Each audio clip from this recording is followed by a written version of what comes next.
हम लोगों ने इतिहास में आंग्ल मैसूर युद्ध किया है। उस युद्ध में हम लोगों ने देखा था कि द्वितीय, तृतीय और चतुर्थ आंग्ल मैसूर युद्ध में मैसूर का नेतृत्व टीपू सुल्तान ने किया। तो टीपू सुल्तान पर ढेर सारे प्रश्न पूछे जाते हैं, तो आज हम लोग टीपू सुल्तान की बात करेंगे। टीपू सुल्तान हैदर का पुत्र था।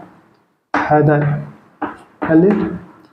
अली का जन्म 1727 में हुआ था और 1782 में इसका निधन हुआ द्वितीय आंग्ल मैसूर युद्ध के दौरान। इसकी बीवी का नाम फातिमा था। हैदर और फातिमा से एक पुत्र उत्पन्न हुआ जिसका नाम टीपू सुल्तान था। सुल्तान इसके नाम का ही अंग है, टीपू सुल्तान। इसका जन्म 1750 ईस्वी में हुआ। कहाँ हुआ? 1750 में कर्नाटक के वेदनहल्ली में इसका जन्म हुआ था 1750 ईस्वी में टीपू सुल्तान का। ठीक, जैसा कि हम लोगों ने देखा था कि हैदर अली ने बादशाह की उपाधि नहीं धारण की थी। वह मध्यकालीन जो वाडियार वंश था उसका ढोंग बनाए हुए था, लेकिन टीपू सुल्तान ने उस ढोंग को समाप्त कर दिया। और जब हैदर अली का निधन हुआ 1782 में, तो टीपू सुल्तान शासक बना और 1782 में यह शासक बन गया। और 1787 में इसने क्या किया कि बादशाह की उपाधि धारण कर ली। बादशाह की उपाधि धारण कर ली। यह सवाल बार बार पूछा जाता है कि टीपू ने कब बादशाह की उपाधि धारण की थी। तो 1787 में टीपू सुल्तान ने बादशाह की उपाधि धारण कर ली थी। ठीक, हैदर ने बादशाह की उपाधि नहीं धारण की थी। टीपू के संदर्भ में विद्वानों के दो ग्रुप हैं। एक ग्रुप विशेषकर यूरोपियन जो इतिहासकार हैं वो मानते हैं कि टीपू एक धर्मांध और अत्याचारी शासक था, जबकि यूरोपियन इतिहासकारों का ही एक ग्रुप ये मानता है कि टीपू एक नेक प्रगतिशील शासक था। डाडवेल कहते हैं कि टीपू पहला भारतीय शासक था, प्रथम भारतीय शासक था। प्रथम भारतीय शासक था जिसने पाश्चात्य परंपराओं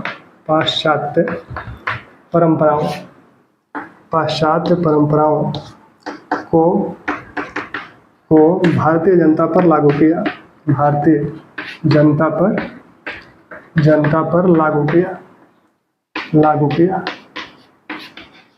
टीपू प्रथम भारतीय शासक था जिसने पाश्चात्य परंपराओं को भारतीय जनता पर लागू किया। तो एक तो कथन के रूप में पूछा जाता है कि किसका कथन है। दूसरा ये सवाल पूछा जाता है कि किस भारतीय शासक ने पाश्चात्य परंपराओं को भारत में लागू किया। तो वो है टीपू सुल्तान। ठीक, अब ये पाश्चात्य परंपराएं यानी पश्चिमी जो परंपराएं हैं वो कैसे दिखती है? तो शासन में भी दिखती है। टीपू का जो प्रशासन है, टीपू के प्रशासन को अगर देखा जाए तो टीपू के प्रशासन में बादशाह है, जो कि टीपू ने स्वयं बादशाह की उपाधि धारण कर लिया, यानी राजा है। केंद्र, यह जो है राज्य का प्रमुख है, निरंकुश शासक है, इस पर किसी प्रकार का कोई अंकुश नहीं है। लेकिन यह धर्म में विश्वास करता है और मानता है कि हम जो जनता पर जिस प्रकार का शासन करेंगे उसका फल हमें मिलेगा। ठीक, तो यह बादशाह है। बादशाह ने क्या किया कि अपने केंद्र में, अपने शासन में 7 विभाग स्थापित किए। मुख्य जो 7 विभाग हैं, 7 विभागों का एक एक प्रमुख अधिकारी होता था और उसके नीचे निम्न अधिकारी होते थे। ये सभी एक टीम की तरह कार्य करते थे और आपस में वाद विवाद करने के पश्चात कोई निर्णय लिया जाता था। इस वाद विवाद का रिकॉर्ड भी रखा जाता था, हालांकि अंतिम निर्णय टीपू सुल्तान का ही होता था। इसके नीचे एक अधिकारी है मीर आसिफ, जो कि इसका प्रमुख सलाहकार कह लीजिए, प्रधान सलाहकार है। और इसके पर्यवेक्षण में, मीर आसिफ के पर्यवेक्षण में 7 विभाग हैं केंद्र में, प्रमुख 7 विभाग हैं। ये 7 विभाग कौन कौन से हैं? वित्त विभाग है, सैन्य विभाग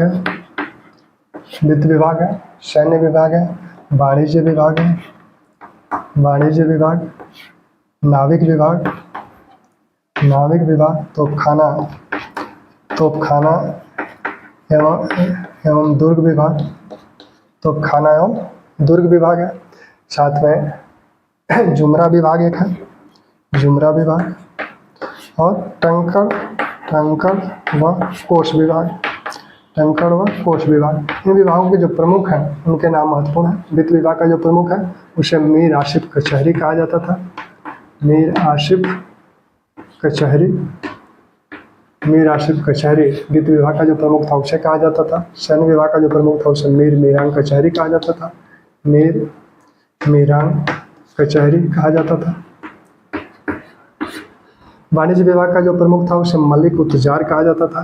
मलिक उत्तुजार कहा जाता था। मलिक उत्तुजार वाणिज्य विभाग के प्रमुख को कहा जाता था। न्यायिक विभाग का जो प्रमुख था उसे मीर याम कचहरी कहा जाता था। मीर याम कचहरी कहा जाता था। मीर याम कचहरी कहा जाता था। तो खाना और दुर्ग विभाग का जो प्रमुख था उसे मीर सदर कचहरी कहा जाता था। मीर सदर कचहरी कहा जाता था। ये जो जोरा विभाग का प्रमुख है इसे भी मीर मीरांग कचहरी कहा जाता था। मीर मीरांग कचहरी कहा जाता था। ठीक। यह जो टंकण एवं कोष विभाग है इसे मीर खजाना कचहरी, इसका प्रमुख मीर खजाना कचहरी कहलाता था। मीर खजाना कचहरी, मीर खजाना कचहरी टंकण एवं कोष विभाग का प्रमुख था। तो इस प्रकार ये प्रमुख 7 विभाग हैं। अन्य विभाग भी थे जैसे लोक निर्माण विभाग भी था, लेकिन यही 7 प्रमुख विभाग हैं टीपू के शासन के। टीपू ने राजस्व भू राजस्व के संदर्भ में क्या नीति अपनाई थी? तो टीपू की जो भू राजस्व नीति है, भू राजस्व नीति टीपू की जो है, उसने क्या किया कि जो बीच में मध्यस्थ थे जमींदार उनको हटा दिया। अब शासन का संपर्क सीधे किससे हो गया? किसान से। शासन का सीधा संपर्क किसान से हो गया। और भूमि कर की जो दर थी 1/3 थी या 1/2 भाग थी। उत्पादन का 1/3 भाग लिया जाता था, 1/2 भाग लिया जाता था। वो भूमि की उर्वरता पर निर्भर थी। ठीक। इसके जो शासन का जो संरचना है, इसके भू राजस्व के पहले हम लोग अगर शासन की संरचना नीचे तक देखें, एक तो बादशाह है। बादशाह के नीचे इसका प्रमुख सलाहकार मीर आसिफ है। मीर आसिफ के पर्यवेक्षण में 7 विभाग हैं, प्रमुख 7 विभाग हैं। 7 विभाग हैं। या केंद्रीय प्रशासन की संरचना है, या केंद्रीय प्रशासन की संरचना है। केंद्र के नीचे प्रांत है। पहले 7 प्रांत थे, बाद में इनकी संख्या 17 हो गई। टीपू के समय 7 प्रांत है, बाद में इनकी संख्या 17 हो गई। ठीक। प्रांतों के नीचे जिला है। प्रांत का जो प्रमुख होता था इसे आसिफ कहा जाता था। प्रांत का जो प्रमुख था इसे आसिफ कहा जाता था। जिला का जो प्रमुख था उसे आमिल कहा जाता था। प्रांत में 2 अधिकारी थे, एक तो आसिफ, दूसरा फौजदार। प्रांत में 2 समकक्ष अधिकारी थे, एक आसिफ था, दूसरा फौजदार था। जिला का प्रमुख अधिकारी आमिल होता था। इसके नीचे ग्राम थे और ग्राम में पंचायतें होती थी। ठीक। यह जो आसिफ है इसे हम असैन्य गवर्नर कह सकते हैं। प्रांत का यह असैन्य गवर्नर है। और फौजदार जो है इसे हम प्रांत का सैन्य गवर्नर कह सकते हैं। ठीक। जैसे कि मुगल बादशाह अपने प्रांतों में 2 अधिकारियों को नियुक्त करता था, एक को निजाम कहा जाता था, दूसरे को दीवान कहा जाता था। तो उसकी तुलना अगर की जाए तो यह आसिफ निजाम के जैसा है और फौजदार निजाम के जैसा है और आसिफ जो है दीवान के जैसा है। ठीक। यह असैन्य प्रशासन का प्रमुख है और यह सैन्य प्रशासन का प्रमुख है प्रांतों में। ठीक। अब टीपू की जो भू राजस्व प्रणाली है जिसको हम लोगों ने अभी देखा कि उसने भू राजस्व प्रणाली में क्या किया? भू राजस्व में शासन ने सीधे किसानों से संपर्क किया। जो बिचौलिए थे जमींदार के रूप में उन्हें हटा दिया गया। जो भूकर था 1/3 भाग था या 1/2 भाग होता था। उत्पादन का 1/3 भाग या 1/2 भाग वो भूमि के ऊपर निर्भर था। यह जो आमिल है जिले का अधिकारी, वह क्या करता था कि किसानों को अधिक से अधिक खेतों पर खेती करने को प्रोत्साहित करता था। तकावी ऋण भी सरकार द्वारा दिया जाता था। किसानों को बीज हल बैल खरीदने के लिए ऋण दिया जाता था जिससे वो फसल उत्पादित करके उसे चुकता कर देते थे।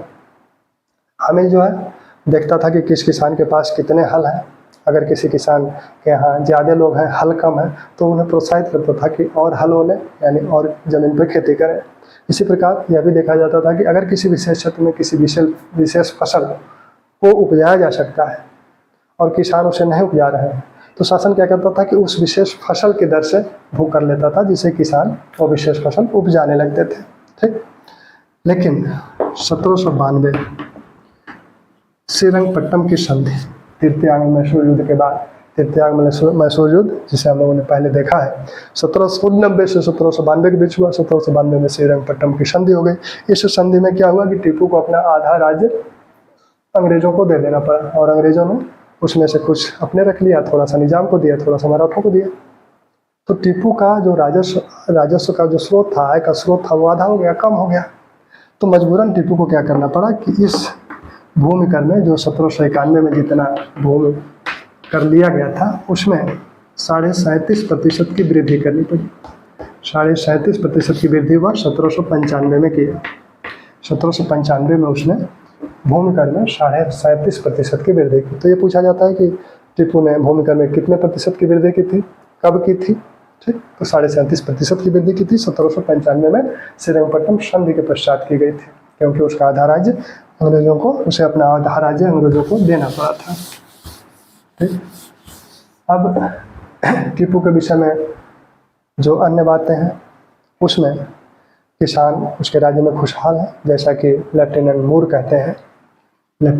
कहते हैं कि अगर कोई व्यक्ति एक अनजान प्रदेश में जाता है, एक व्यक्ति अगर किसी अनजान प्रदेश में जाता है और वह देखता है कि वहाँ जनसंख्या बहुत है, वहाँ उद्योग बहुत है, वहाँ नए नए नगर बस रहे हैं, वाणिज्य का विकास हो रहा है, ये सारी चीज़ें हर्ष और उल्लास की द्योतक हैं, तो प्राकृतिक रूप से यह कहा जाएगा कि वहाँ की जनता एक अच्छे और कुशल शासक से शासित हो रही। ऐसा है टीपू का प्रदेश। तो मूर ने कहा कि टीपू का प्रदेश कैसा है कि अगर एक अनजान व्यक्ति, एक कथन पूछा जाता है कि अगर एक व्यक्ति एक अनजान प्रदेश में जाता है और वो देखता है कि वहाँ जनसंख्या बहुत है, उद्योग बहुत है, वाणिज्य का विकास हो रहा है, नए नए नगर बस रहे हैं, ये सारी चीज़ें हर्ष और उल्लास की द्योतक है, तो प्राकृतिक रूप से वो व्यक्ति यही कहेगा कि यहाँ की जनता एक कुशल और अच्छे शासक से शासित हो रही है। तो इस प्रकार से मूर उसे कुशल और अच्छा शासक बताते हैं। इसी प्रकार इनके किसानों के संदर्भ में जानशोर कहते हैं। जानशोर ने कहा कि टीपू के किसान सुरक्षित है, टीपू के किसान सुरक्षित है, टीपू के किसान सुरक्षित है। उन्हें श्रम के लिए प्रोत्साहन मिलता है और उस श्रम का फल भी मिलता है। उन्हें श्रम के लिए प्रोत्साहन मिलता है और उस श्रम का फल मिलता है। फिर जानशोर ने यह भी कहा था कि टीपू के जो सैनिक हैं, टीपू के सैनिक राजभक्त हैं, सैनिक राजभक्त हैं और उसे अपने सैनिकों का विश्वास प्राप्त है। टीपू को अपने सैनिकों का विश्वास प्राप्त है। वैसे समय में, उस समय जबकि सैनिकों का राजभक्त होना बहुत दुर्लभ चीज़ हुआ करती थी, कभी सैनिक इस पक्ष में होते थे, कभी उस पक्ष में होते थे, उस समय टीपू के सैनिक राजभक्त थे, जैसा कि एक यूरोपियन कहता है, जानशोर कहते हैं। ठीक, टीपू ने वाणिज्य के संदर्भ में भी कई उद्योगों को स्थापित किया, विशेषकर जो अस्त्र शस्त्र उद्योग है, अस्त्र शस्त्र सेना को उसने, पैदल सेना को उसने फ्रांसीसी शब्दावली का प्रयोग किया गया, और फ्रांसीसियों को उसने, फ्रांसीसी अधिकारियों को अपने सेना को प्रशिक्षित करने के लिए रखा। इसने वाणिज्य के संदर्भ में, जो वाणिज्य और व्यापार के संदर्भ में जो सुधार किए वो यह था कि टीपू ने कई चीज़ों पर राज्य का एक अधिकार स्थापित किया, उनके व्यापार पर, उनके निर्यात पर। तो निर्यात के संदर्भ में जिन चीज़ों पर एक अधिकार स्थापित किया गया, सुपारी, काली मिर्च, चंदन, मोटी इलायची,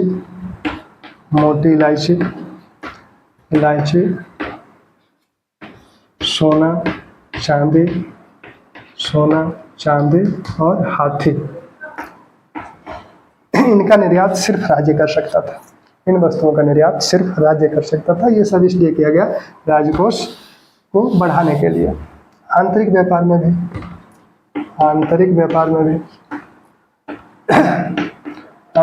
में भी चंदन और काली मिर्च को सिर्फ सरकार ही ले सकती थी। आंतरिक व्यापार में भी चंदन और काली मिर्च पर सिर्फ सरकार का एकाधिकार स्थापित किया गया। तो इस प्रकार टीपू ने अपने राजकोष को बढ़ाने का प्रयत्न किया, विभिन्न उद्योगों को स्थापित किया गया। ठीक, टीपू के विषय में यह कहा जाता है, जैसे कि विलिक्स ने कहा, विलिक्स ने कहा कि टीपू क्या है कि हैदर राज्य बनाने के लिए जन्मा, और टीपू क्या, टीपू राज्य समाप्त करने के लिए जन्मा, हालांकि ऐतिहासिक रूप से यह सही है, टीपू राज्य बनाने के लिए जन्मा और हैदर राज्य बनाने के लिए जन्मा और टीपू राज्य समाप्त करने के लिए जन्मा, इतिहास का तथ्य यही है।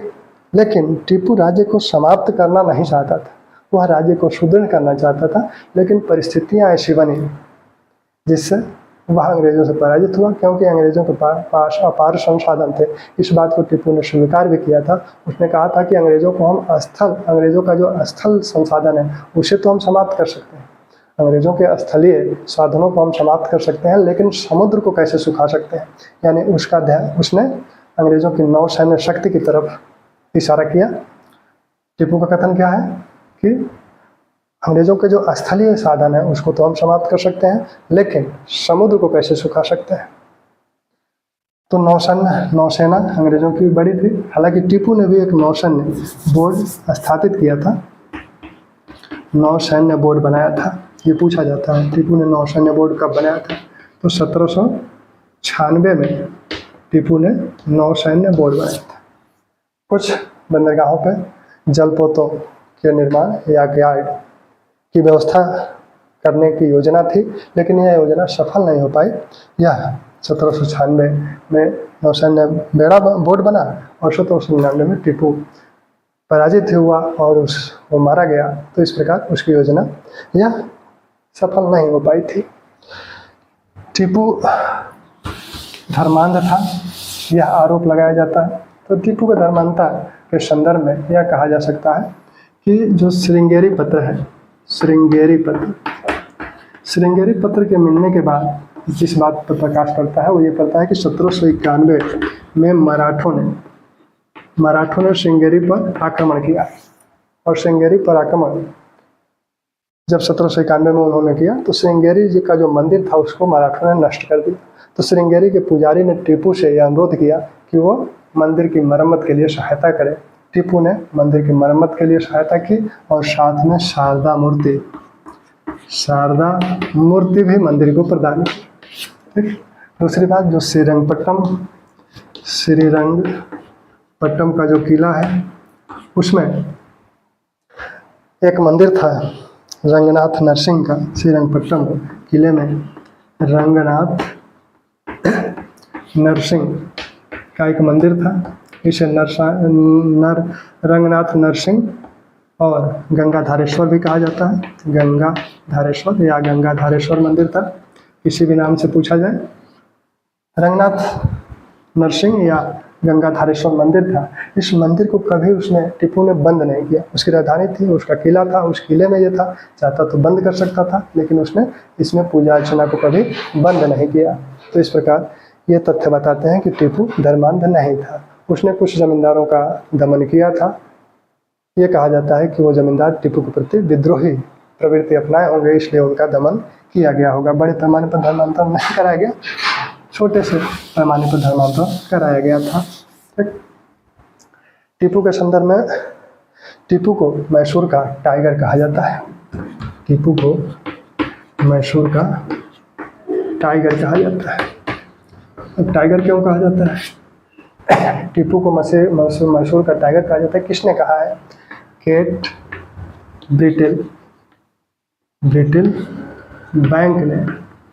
ब्रिटिल बैंक ने किताब लिखी है और उस किताब का शीर्षक है टाइगर द लाइफ ऑफ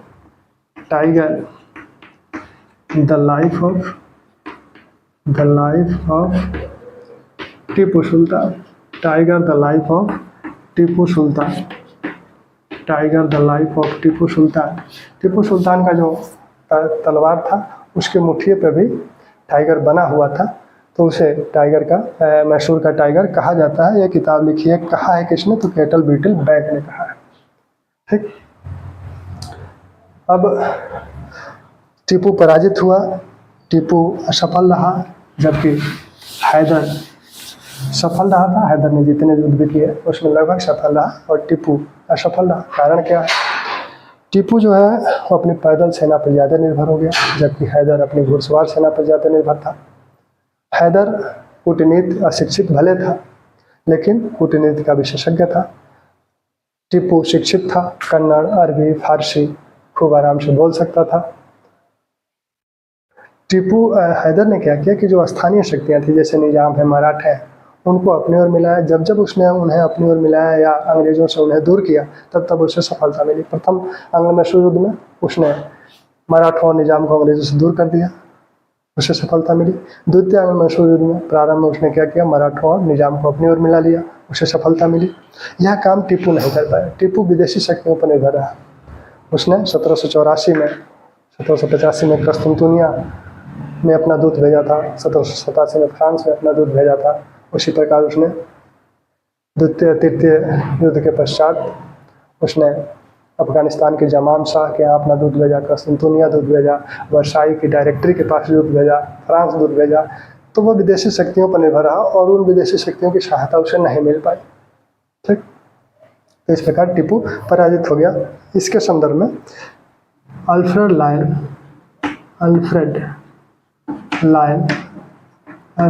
क्या कहते हैं कि नक्षत्रों की गति ही टीपू के विरुद्ध चल रही थी। नक्षत्रों की गति ही टीपू के विरुद्ध लड़ रही थी। नक्षत्रों की गति ही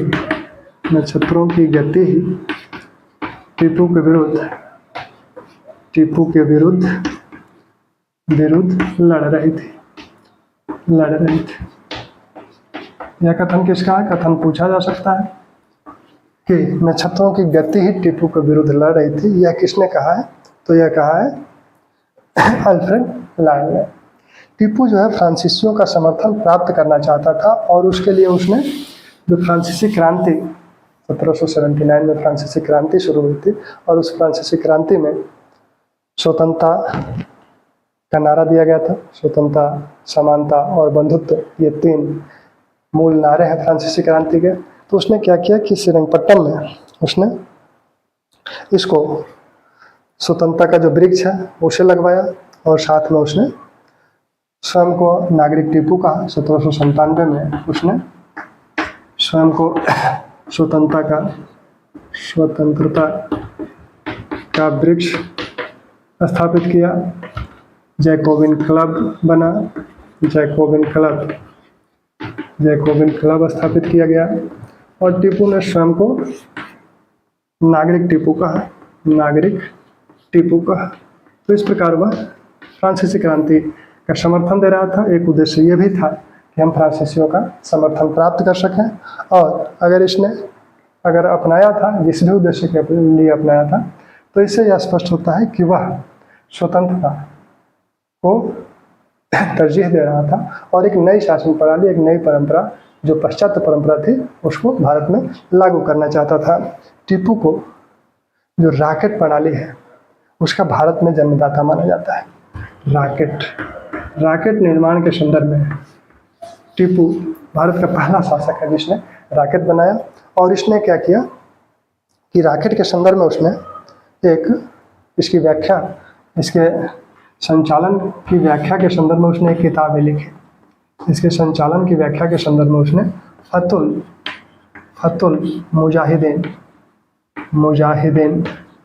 फतुल मुजाहिदीन नाम से उसने एक किताब भी लिखी। रॉकेट के संदर्भ में, रॉकेट के संचालन के संदर्भ में उसने फतुल मुजाहिदीन नामक एक किताब भी लिखी। तो भारत में रॉकेट का जनक टीपू को माना जाता है। ठीक, तो टीपू के संदर्भ में हम लोगों ने ढेर सारी बातें की जो प्रश्न टीपू से पूछे जाते हैं। ये ध्यान रखा गया कि टीपू के संदर्भ में जो भी प्रश्न पूछा जाए वो आपको इस लेक्चर में मिल जाए। एक बात और कि टीपू जो है वह पालकी में बैठना पसंद नहीं करता था। वह पालकी में नहीं बैठता था। वह कहता था कि यह जो है महिलाओं और रोगियों के लिए है। तो टीपू पालकी में नहीं बैठता था। साथ में वह बगानों को शौकीन था, बगान लगाने का शौकीन था। ठीक।